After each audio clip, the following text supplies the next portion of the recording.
How is everybody from a fitness perspective? Compared to the last game, everyone beside Coops, there's a little bit doubt, should be okay. Yeah. So we have had 2 really good sessions with a high intensity, high quality, and so there's only Coops where there is question mark right now. In terms of tactical work and preparation for Millwall, what have you seen that maybe makes you think that, well, that goal, possibly even more than that, might arrive this weekend? First, we have been solid in many games with the back 5, and then we try to change to a back 5 to change to a back 4 in the last game to be more offensive. Of course, we only had 2 days to train, and we have made an analysis of Millwall, and Millwall is a very, very strong team, a very competitive team, a very physical, strong team who has a big physical package. So of course we have spoken about how can we stay in the game against them, how can we be strong defensively against them, but of course we have also spoken about and trained how we also want to create something against them. Do you look at it sometimes and think, what on earth can we do here? Because there isn't a tactical silver bullet, there isn't a right or wrong. There's just let's see what we can do in the circumstances. Yeah, doesn't matter which formation you are playing. Then there is some general things, and to beat a defending line, then you need deep runs in high speed. You need passes who breaking a line. You need a dribbling 1v1. You need people in the box. You need crossing to get the ball in the box, and all those basic things. Yeah, we have also worked on this very intensively today because this is a thing we need. Then we have worked and spoken a lot about all the easy lost we have. So when we build up and we have too many easy lost, and that means we get transition again and we have to start to defend again. So how this mix to be stronger to keep the ball, but also to be stronger to have this, I call it, speed up the game, because we cannot expect that we play with the same tempo and then create. We need to speed up with a pass, with a run, with a dribbling to challenge the opponent. So this speed up the game has been a theme again. The match will also see the return of Barry Bannon, well, I assume, all being well. What does that mean to you? I assume he'll get a big send-off from the Wednesday fans. Of course he will, and I'm always looking forward to see Barry, and of course it's different to see him in the other shirt now, but yeah, I'm looking forward to see him as I always do. But of course it's a special situation. Yeah. Does it bring about mixed emotions that it's kind of, it was a marker point in the whole season, wasn't it, that the captain left the club at such a difficult time? Yeah, of course it's with of course it's with mixed emotion that he's not here anymore. I believe you've had a visitation today, a boxing visitation. Anthony Croller and Johnny Nelson have been down. What was the purpose there? I had to speak for the players yesterday, and then we had a good training session yesterday about less tactic, but what is all the basic thing in a championship game, to all the duels, second ball, protect own goal, making goal, all the basic things more or less without tactic. And then today we had a good session about our defensive structure, and then I invite them to come in and have a speak with 2 different stories. But when nobody believes you, that you believe in yourself, and that they have some fantastic career, but also some very, very difficult period both in the career, and how they came back both from very difficult situation, was a good inspiration, I think, from all the players to have another perspective on a situation like this. So they were both really, really good. Is that something either with a former footballer or people from different sports that you've done before and perhaps may well do again? Yeah, I've done it before, and I think it's Johnny who lost 3 or 4 of his first amateur and a lot in the beginning as his professional career, but this belief, to keep this belief when things are most difficult, to keep your head up when things are most difficult, to keep your smile when things are most difficult, so you can keep your heart open, so you can be fresh every day. And I think it was a good inspiration for the boys. Yeah, because this is part of the problem that's not spoken about. Everybody's giving their all, but when you don't see results from that, that can equally be draining, can't it? Yeah, of course, because we all want to win football game and have point, and then when you are not winning or draw for a period and you not even score, then of course it's difficult. But this is here how the boys are working, and I said that 1,000 times before, and the coaches, and the last 2 sessions has been really, really good, and they train with this open chest, they train with a big heart, they train because they can feel, hey, we need more, we have to do more. It's not enough, we want to do more, we want to have point, we want to win games again, we want to come on plus again in the league, and that's why everyone working so hard to do the best we can every day, so we can compete in the best possible way. Yeah, not only against Millwall, but also in the future. 2 final sort of points from me. I know in the past on previous press conferences we've floated the idea with you about maybe entering the free agent market. Is there anything going on there? Yeah, we are really searching, but it's really difficult, and there is not much out there. So we are in the evaluation what we can do and what makes sense to do. Yeah, it's a difficult market. Yeah. Plus the fact time, I would imagine, is quite the issue now, and players have to get. If you were to bring somebody in, they wouldn't be as fit as the players that are here. No, and yesterday we're looking at the whole situation. Also, that we hope Sean will be back in 2 weeks, something around. Yeah, we hope Dominic will soon be back again. PS will maybe take 3-4 weeks. Jalaba maybe 2, 3, 4 weeks. Yeah, we hope soon. So we look at the situation and then we searching players if there's someone who can come in and help us. But right now we don't have any concrete players where we said, okay, this is the guy we go for. I suppose just finally to make a point and ask a question, I suppose at the same time, that the administrators, there's been various different statements. Essentially, in one of the headlines was how much money the club is losing on a month-by-month basis. It kind of lays bare for you guys how difficult it is in recruitment. Of course, it's difficult because we want to use the money in the club in the best possible way. So, and that's also why we're not just taking the first and the best player. We have used few money in the window, of course, because we're under administration, but we will also think about before we use money again. But of course, we try to see if we can find a player who can help and support the boys to make the team stronger, so we can get better result. Brilliant. Let's look on Saturday. Thank you. Thank you, Andy.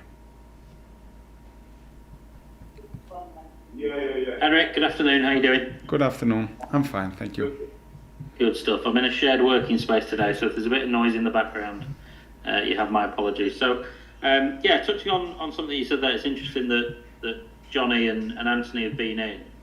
From a sports psychology point of view, how wary of you of paying due care and attention to that side of things? Because it's clearly a difficult and unique situation, and how are you going about sort of maintaining that side of things? It's the most important things. Footballer without balance, footballer without motivation, footballer without to have this hunger, footballer in a difficult situation. If we put it to all other people, we're all the same. We know in difficult situation we have a lot of thoughts, and when we have a lot of thoughts, then we are in the past what we should have done, or in the future what we have to do. And we all know those thoughts can very easy be negative instead of positive when things are difficult. Also how people look from outside, if there is negative thought from outside, it can also influence on the feeling for the players. So for me it's to give a environment where we understand the situation. It's a tough situation where we have to understand that we have to do more, but also to understand that this belief is the most important thing. This is a challenge in a situation like this, and for the individual to speak with the player individual, to speak with the player as a group, and that's why we have both of them in today, to give them another perspective to when things are difficult. How do you stand up for yourself? How do you stand up for this one? How do you stand up for yourself? How do you stand up for the club? How do you do all what you can, and how do you keep this believing also when the time is so difficult? On a day-to-day basis, is there any, perhaps it's yourself or a member of your coaching staff, that is sort of taking the lead on sports? Like, I know that going back, Sasha had a bit of a grounding in it. Going further back, there was a chap called Tom Bates who was at the club. You know, is there anyone in particular that drives that sort of ideal? I use a lot of time on this, of course I do, and that's why it's important also. I have some strong coaches around me for the football side, because I use a lot of time individual with the players, to speak with the players, because they need conversation between each other, but they also need conversation with us.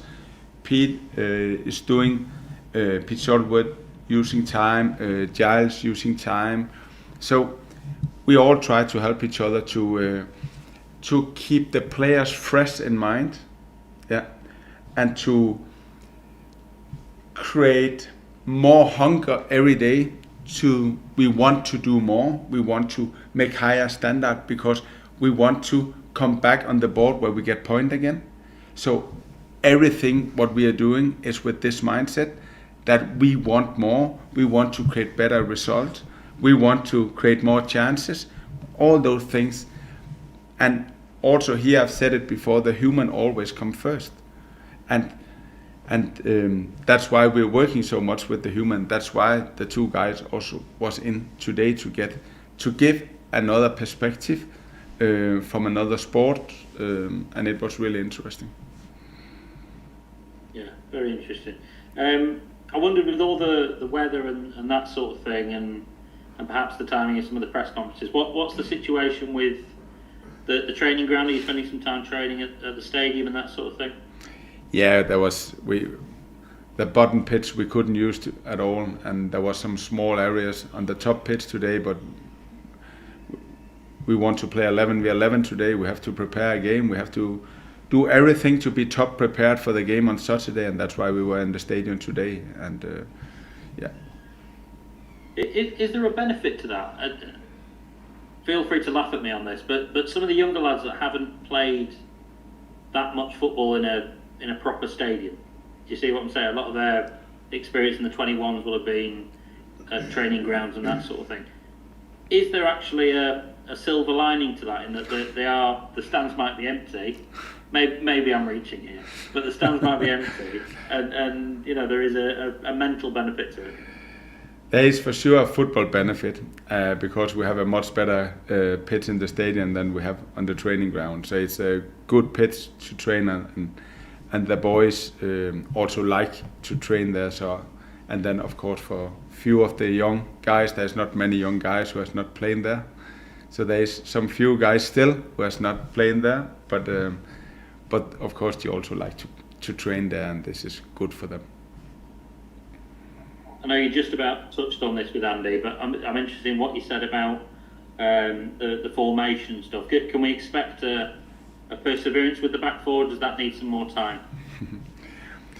If we have to play back four, we need to train, and yeah, let's see what we are doing on Saturday. For me, it's not so much about the formation. For me, it's how can we prepare our guys for the most simple game plan, so they can use all the energy they have to give a top battle to Millwall for all the duels, all the second ball, and to get this one, to stay in the game, to compete in the game, all the basic things what you need to have to compete in the championship football game, and then we know Millwall, they are a strong team. And they bring a lot of physical.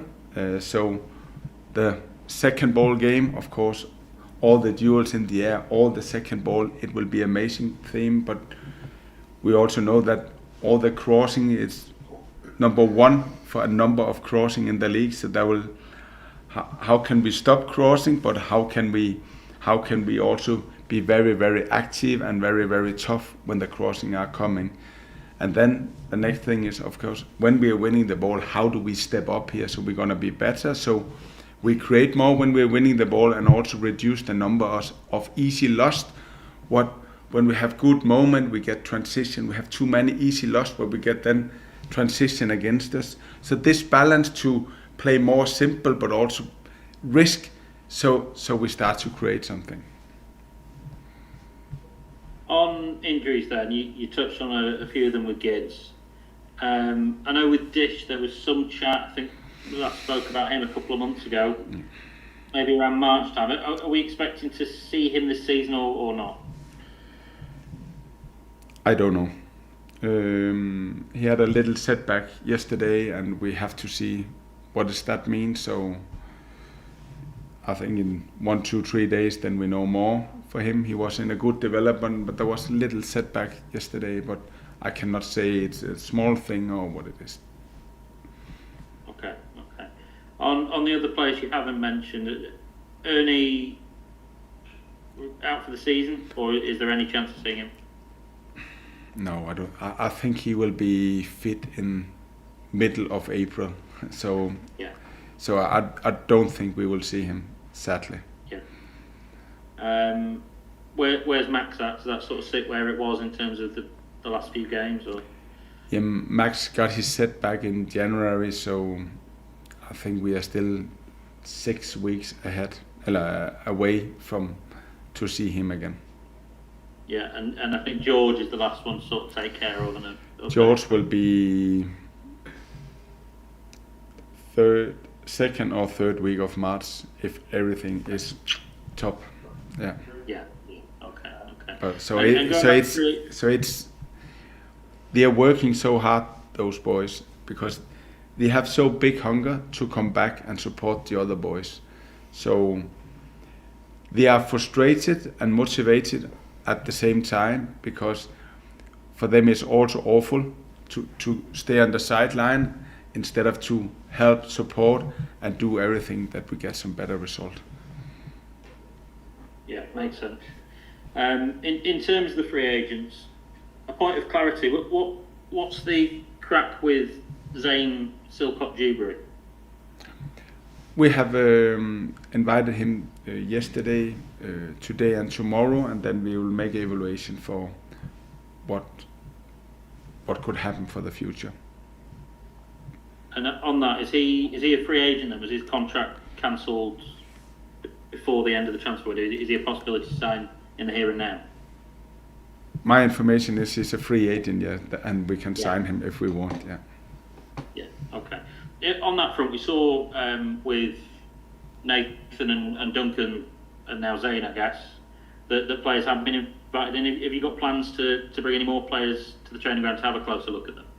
Right now, we don't have any further plans to bring anyone in, but maybe if they come, then we will invite again.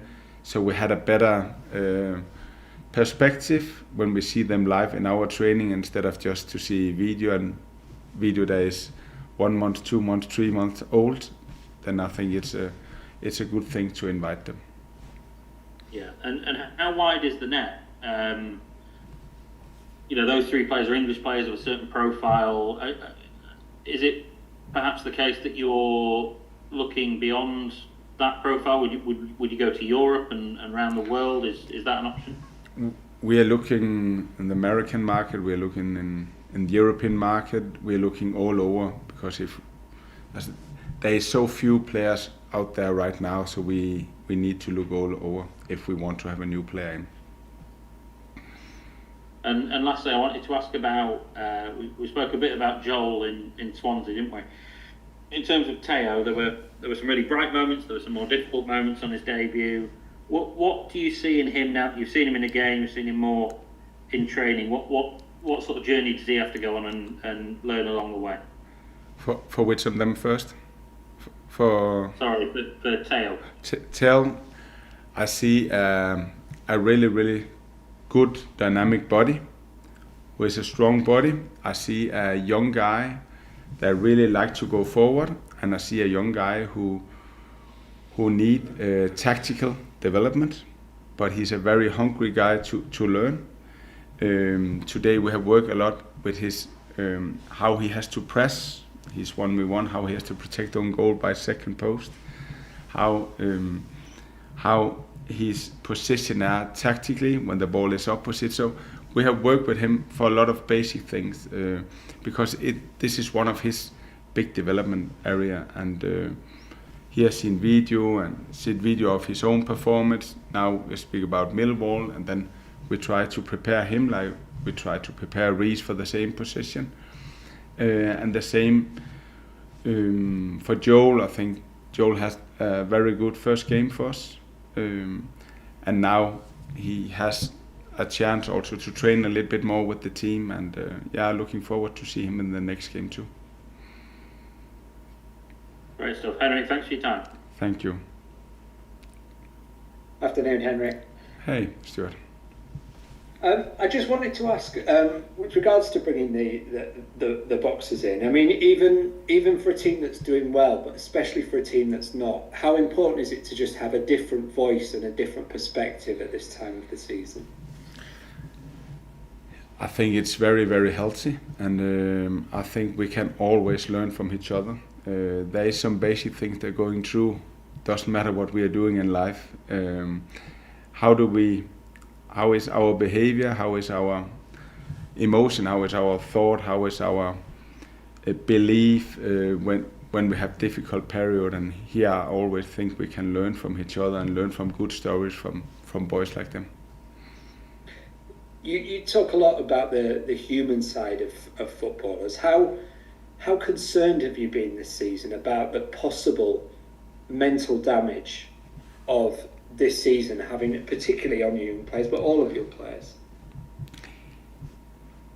I think we have been, a lot of this we have been in front of the situation. I think we have, it has been a big theme from the day one. Who do we want to be? Who do we don't want to be? Who do we want to be individual and also as a team? When we have spoken before, if we have +10, 0, -10 when we're dropping down in the beginning of the season, we need to come to the half. Before we did that. Now we start to be much stronger. We can have 5 very difficult periods, but we're working us back into the game again. We have had meetings about this. We have a lot of individual meetings about the self knowledge, because if you don't have a big self knowledge, it's difficult to see yourself from distance, and when you have difficult period, then it's the old pattern who just take over. But if you know something about yourself, what is your strength, what is your challenge, then it's easier for you to keep a higher level. So I think we have done a lot to keep as high level as possible, and that's not mean that all the game has been good and has been stable from one end to the other end, but the performance level has been much stronger than you can expect for so young team with so many young players, because here it can be really difficult to be in a difficult environment and then always to bring you back up again. We cannot always play well, but we can always give 100%, and this is what we want. And you mentioned with Gids, you mentioned about getting into plus points. How big a motivation is that, and how big a target? Do you mention that much to the players, or is it something you think about? No, of course we are speaking about this. We want to see how far we can go without to go down. How far can we push it out? Of course we're speaking about this, and of course we're also speaking about this. It's a part of this. You talk a lot about the motivations and the big motivations about pride in the shirt and wanting to be better as players. But what are the sort of smaller targets that you talk about other than that? Yeah, the smaller target is when we're speaking for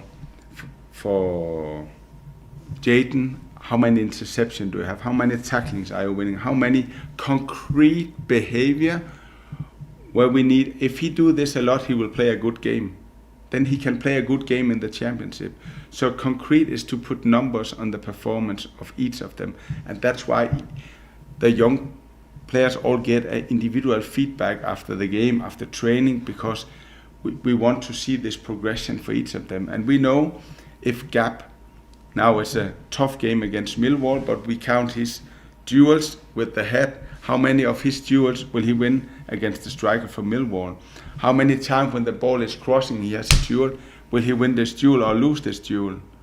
Yeah. So there is a lot of small behavior things where we can put number of. So of course it's a motivation, a smaller motivation that means something for me as a player. And just on the training pitches, the fact that you've had to train at Hillsborough so much recently, I know it's happened lots of times in the past at the club when the weather's bad. How important are better training pitches when the new owner takes over? How if he's asking you what priorities, how high up the list will that be? Of course, it's one of the most important things. When we have a poor training pitch, one thing is when we play against the other teams in championship, then intensity is one of the most important things when we play against good players. But to create this intensity, we need a good pitch so the ball can travel very quickly, so we can challenge each other defensively.